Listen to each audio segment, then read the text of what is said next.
36. Ghana seeks to control its land resources. Land administration in Africa. To say that land administration systems in Africa were riddled with inconsistencies is to be polite to a very messy situation. This was a true manifestation of chaos. Ghana reflected some of these problems, but probably to a lesser extent than many other countries. The major ones were as follows. There were traditional land systems that defined both culture and ethnicity, tribe, and some level of cohesion that resembled a nation state. At that, colonial institutions were created with a totally different purpose in mind. Then we had very low levels of participation of the public in land registration processes, and a growing land market which was contributing very little to the state treasury in the form of land taxes. There was an ongoing Ghana land administration project financed by the World Bank, which pursued some lofty goals. These included improving security of land tenure, simplifying the process for accessing land, making it fair, transparent, and efficient, developing the land market, and fostering prudent land management. It was your typical all-in-one grab bag. In order to show its commitment to land sector reforms, the government of Ghana had gazetted and passed in Parliament a new Lands Commission Bill, Act 767 of 2008. The Ghanaians had high hopes for their new land commission. The vision was to create an institution that would be financially autonomous or semi-autonomous, that is, be allowed to keep a portion of its revenues while contributing to the treasury. My task, therefore, was to analyze the current business processes and propose streamlining them within a single workflow across the 4 land administration divisions under this new Land Commission. What did Ghana really want? Ghana was now getting around to doing that part of the land revolution in which the political state seeks to establish new control over a situation that has for many generations been out of its hands. The basic idea was to consolidate all the various state agencies administering land affairs in Ghana under one institution. Now, there were 6 major agencies administering land affairs with different degrees of effectiveness at that time. There were the Survey Department, the Land Valuation Board, the Land Title Registry, the Lands Commission, Town and Country Planning Department, and the Office of Administrator of Stools and Skins Lands. The difficulty seemed to be what to call this project. At one point, the project was called the OMO Study, meaning the Organization, Management and Operations Studies for Decentralized Land Administration in Ghana.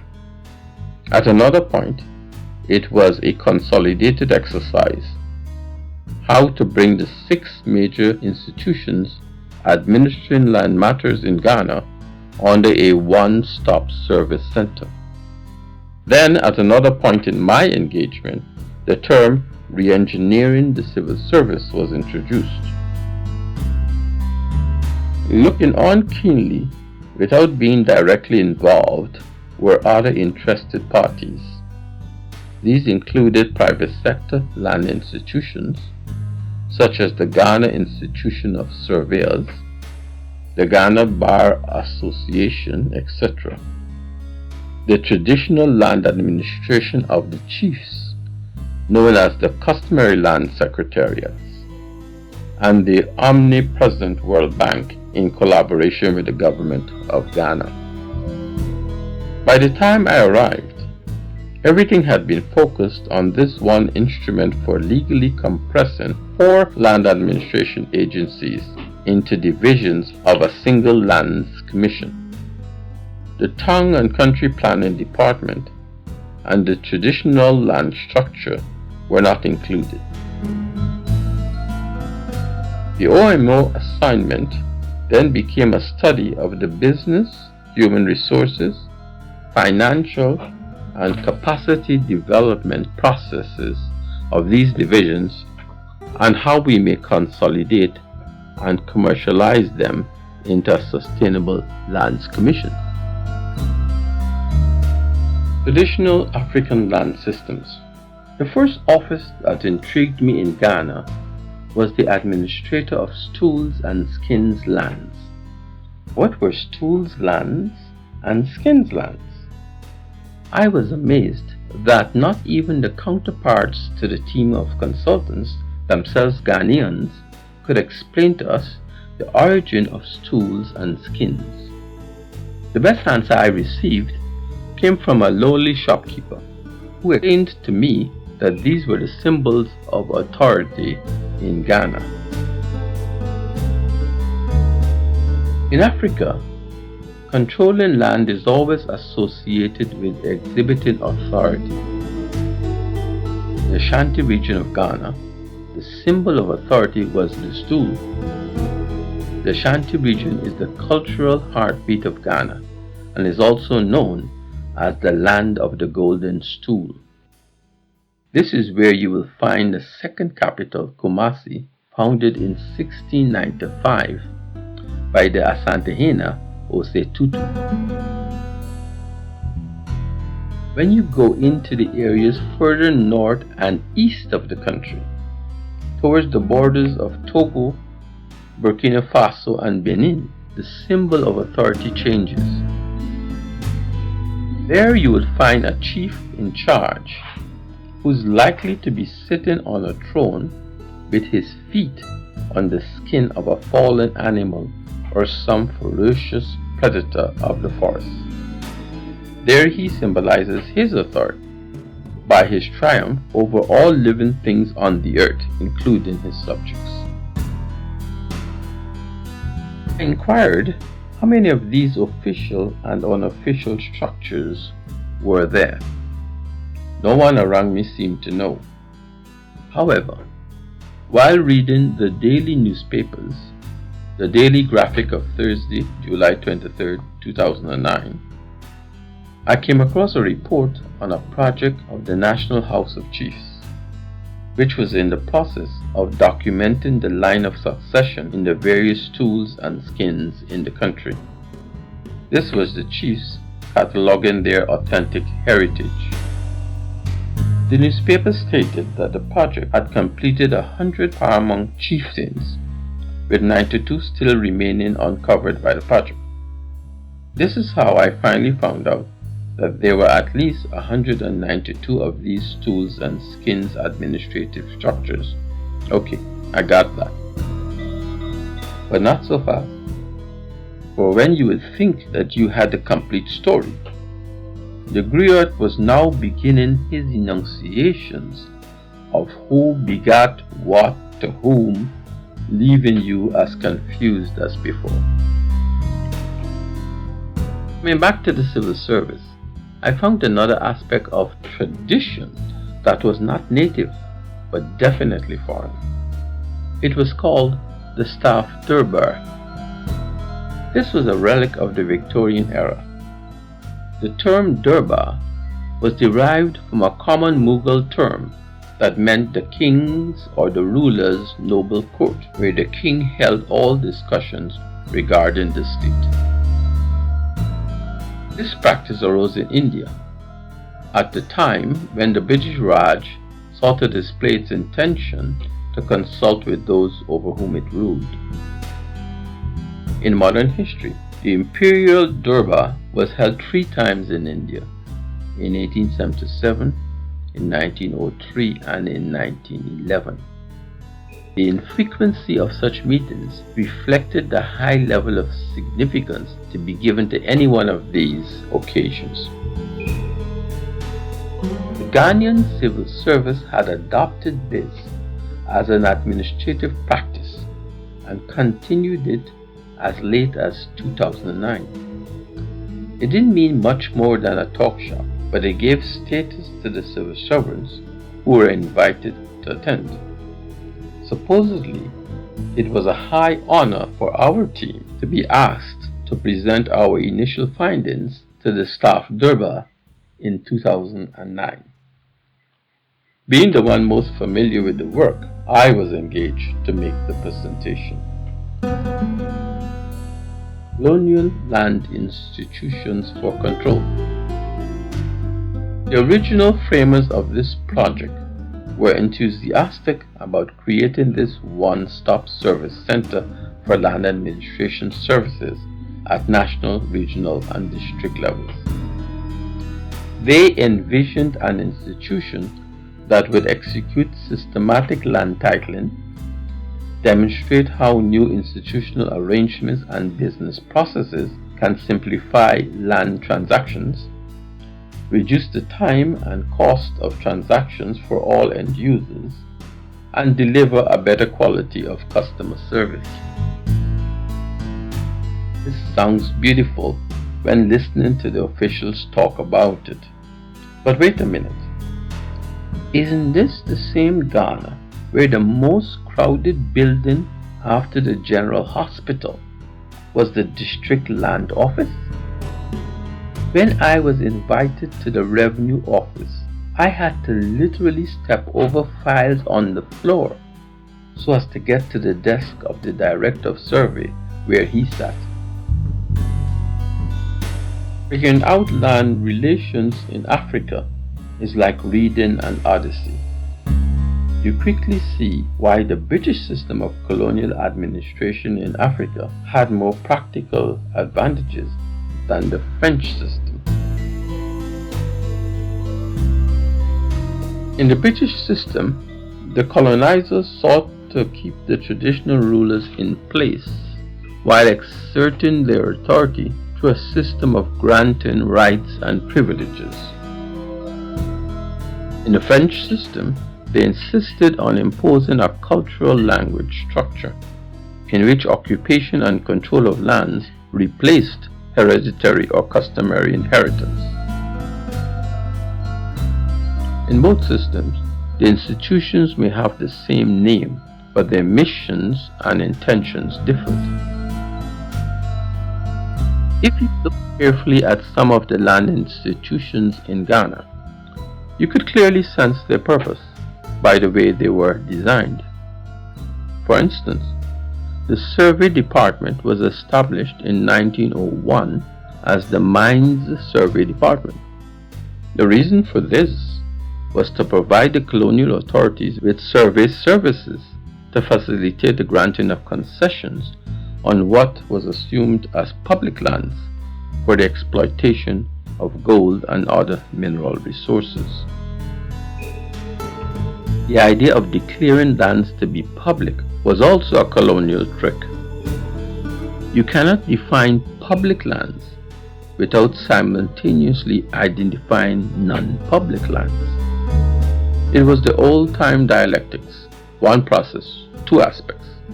You dig a hole, you automatically create a mound. The concept of public lands was created to give power to the colonial state apparatus to establish administrative control over specific geographic space.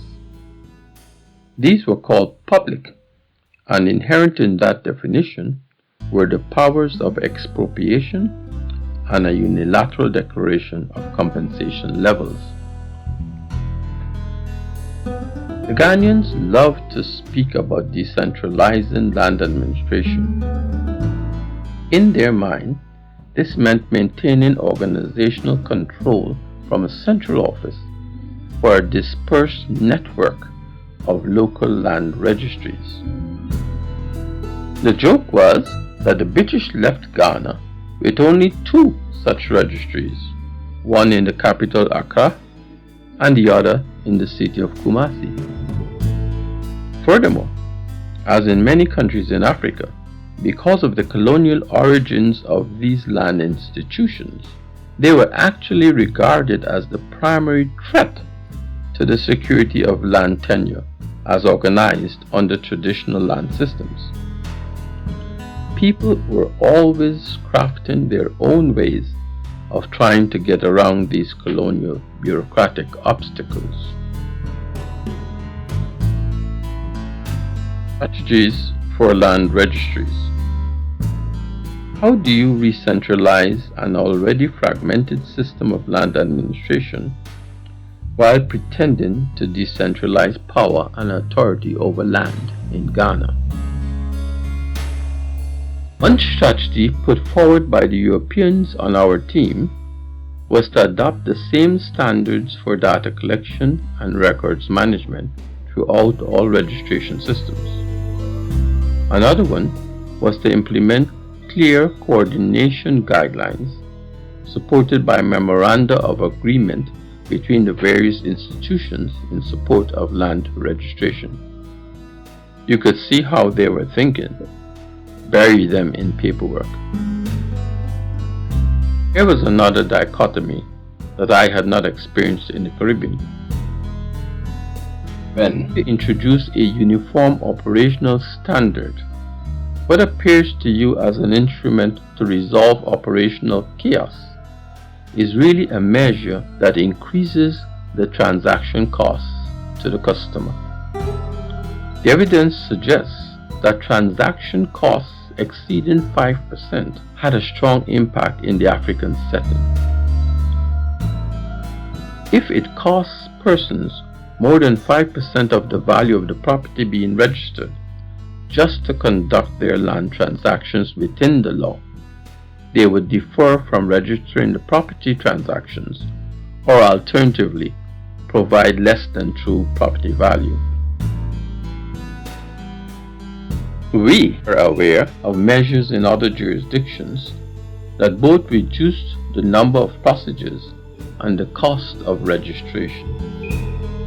Rwanda had used a presidential decree in January 2008 to replace a 6% registration fee with a flat rate of 20,000 Rwandan francs, about US $34, regardless of the property value. Before, the 6% registration fee applied to every property transaction, and the Rwandan Revenue Authority had to confirm the value of the property. That old process used to take 35 days on average. Registering property in Kigali now requires only 4 passages and on the average costs less than 1% of the property value.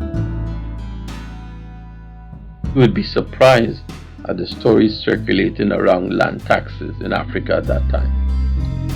The flat fee proposition tended to reduce fraud in reporting the market value of the property and to increase tax revenue. 6 months after Egypt replaced its 3% registration fee with a fixed fee of 2,000 Egyptian pounds, about $323, it reported that revenues rose by 39%. But before you can levy a registration fee on persons, you need to get them to use the registration system in their land market transactions. Marketing the services of a new land commission was expected to be a major challenge. The stakeholder focus groups and surveys had pointed to the low level of awareness by potential clients. Greater Accra, with 10% of the country's total population and the most active land market, appeared to have a low level of enthusiasm for the formal land institutions. A World Bank survey had stated that 2/3 of the landholding public were unaware of the land titling law. 30% had land applications outstanding for more than 1 year, with 20% still awaiting registration after 10 years. Fortunately for us in the Caribbean, we have never sunk to such an abominable state of affairs, and I hope we never do. Reconstructing land administration in Ghana. As I implied before, Ghana was an exploratory exercise. Actually, it was the Ghanaians themselves who came up with the solutions to their own land problems. In the end, all I needed to do was to provide the economic rationale and program model to make it acceptable for international funding. What we had to do was to build up a set of change imperatives and invite persons to join in for at least the pretense of the ride. This was about changing visions, stretching targets, and prioritizing objectives. I say the pretense of the ride because what people said they would like to see done differed from what they were willing in their own capacity to support. I had utilized an exercise called the priority setting exercise.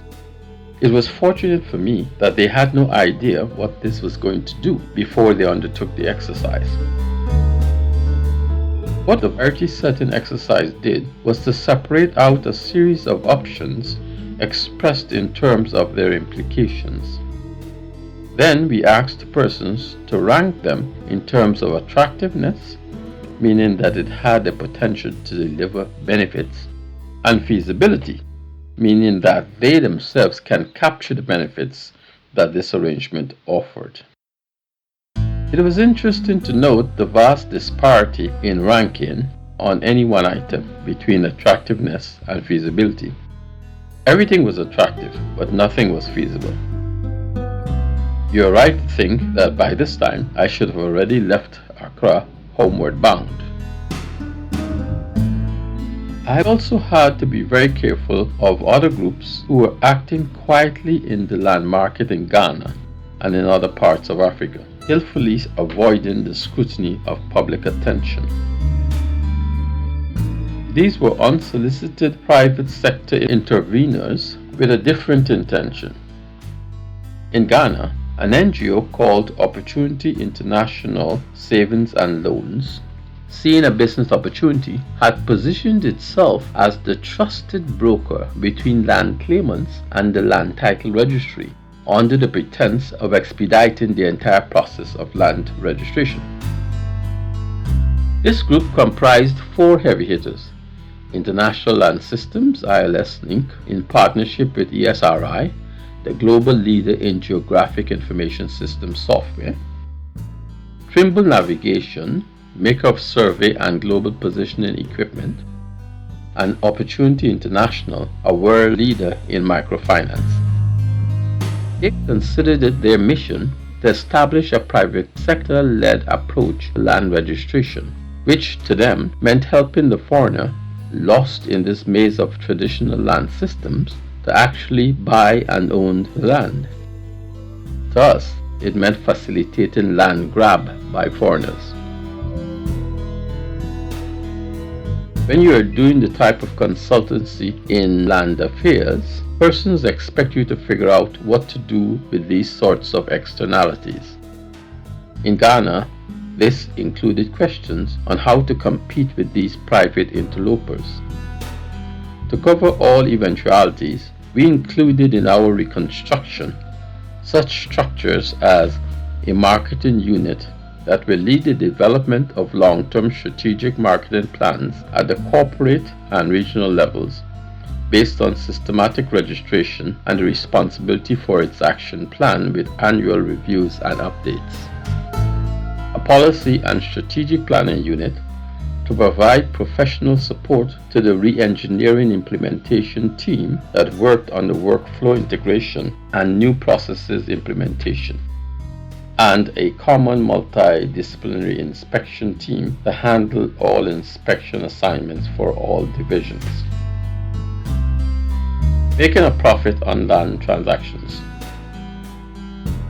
After completing this part of the assignment, I was dragged by a larger project team to come up with the structure that would see the Land Commission make money from transaction costs. Even though this was a government exercise, if you could not show that they will make a profit at the end, you will not get the necessary buy-in. I framed the key product line as selling security of tenure. The primary users seeking security and stability in their land transactions included stools and skins, clan families, leaseholders, landlord farmers, tenant farmers, marginal land farmers, migrant farmers, the landless, squatters, agricultural workers, tenants, farm laborers, and women. The bottom line in selling land security is to be found in the financial, marketing, and operation strategies that go beyond the quantitative adequacy of revenue collection. In my opinion, the most pressing targets for executive officers of a consolidated land administration in Ghana were, in order of importance, as follows: maintaining strong community confidence, increasing the percentage of registered land parcels, achieving high land re-registration rate, providing efficient, transparent, and affordable customer services, making the supply meet an ever-increasing demand, having the capacity to administer a land administration system, and maintaining an adequate operational budget. And around the collection plate. Once more, we had options in the ways in which each major land agency could bring something to the table of shared revenues. We had 5 sources of contributions into the collection plate of this new land commission. Starting with the survey department, its operational nature was an easy case of applying a service cost recovery formula. We can interpret this as the cost of generating the cadastral maps, which will become a legal part of the land transactions. The land title registry, on the other hand, was more a case of applying operational cost recovery formula. Registered titles are the bankable assets in the country. They progressively draw in investment and build the confidence of businesses and individuals to participate in the development and economy of the country. This operation needed to be underwritten by the nation as a whole. The Land Valuations Division can be easier seen as the case of sharing the burden of land taxation. Its formula would look like a commission charge for the services of assessing the tax base and collecting the tax, which was stamp duty. The heavy contributor would be the Land Registration Division. It had a revenue base that was somewhat distorted in proportion to the volume of work it undertook. Here is the key. The LRD was the source of expansion of the former land market and the source of such revenue items as stamp duty, which is paid to the Land Valuation Division.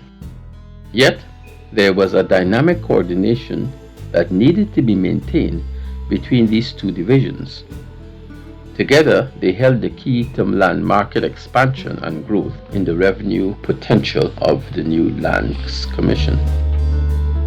The actual land management function of the Lands Commission was to be undertaken by the Public and Vested Land Management Division.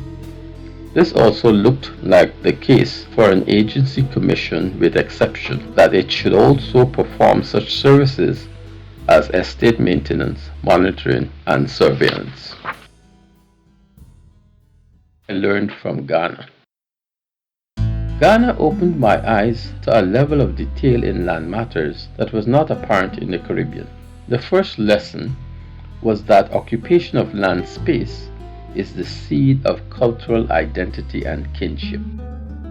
This is interesting because historic immigrant communities, like those in the Western world, usually had to invent their identity with the land they occupy. This lesson about land and culture was surely lost to such powerful men like Henry Kissinger and Robert McNamara with their Harvard education. If they had understood this, they would have abandoned their efforts to wage war against the Vietnamese people after the latter had defeated the French in Dien Bien Phu. Your soldiers, motivated by abstractions such as fighting for democracy and fighting against communism, can be no match for the other side, fighting for the land that defined their very existence. The second lesson is that institutions do keep their purpose and intent long after the staff has changed. New staff and new ideas do not by themselves change either the perception or the achievements of a colonial institution. You need to delink the institution from its colonial moorings by redefining the legitimacy of its content. Finally, I learned to be aware of overloading land administration with wide burdens for revenue collection. While land taxes may appear as revenue earners to administrators, there is a tolerance limit to the level of transaction costs to be borne by citizens. When that point has been breached, they move to avoidance tactics and reduce the productivity of the very measures you are projecting.